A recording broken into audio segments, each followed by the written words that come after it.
దేవునికి ఇవ్వాల్సినవి గుర్తుపెట్టుకోండి. నంబర్ 1 హృదయం.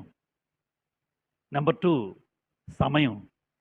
నంబర్ 3 ధనము. ఇవ్వాలి దేవుడికి. అంటే హృదయము, సమయము, ధనము. ఈ 3 దేవుడికి ఇవ్వాలి. మనం ఒకటిస్తే అవ్వదు, దేవుడు ఒప్పుకోడు.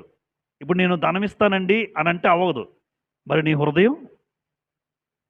మరి నువ్వు దేవుని దగ్గర గడుపుతున్నావా? సమయం?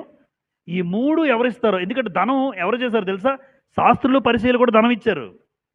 యేసుప్రభు అంటారు, అందుకే వేషధారులైన శాస్త్రులారా, పరిసయ్యులారా, పుదీనా తీసుకొచ్చారనుకోండి ఇంటికి, పుదీనాలో దశంభాగం తెచ్చి పెట్టేస్తారట అక్కడ. జీలకర్ర కొన్నారనుకోండి సంతలోనే, జీలకర్ర కొంటే అందులో దశంభాగం తెచ్చి పెట్టేస్తారట. ఏదేంటి దశంభాగం తెచ్చేస్తున్నారు. కానీ మనుషుల్లో మనసులో మారలేదన్నాడు అక్కడ యేసుప్రభు. మీరు హృదయం ఇవ్వలేదు, సమయం ఇవ్వలేదు, ధనమైతే ఇస్తున్నారు. మనం హృదయం ఇవ్వాలి, సమయం ఇవ్వాలి, ధనము ఇవ్వాలి.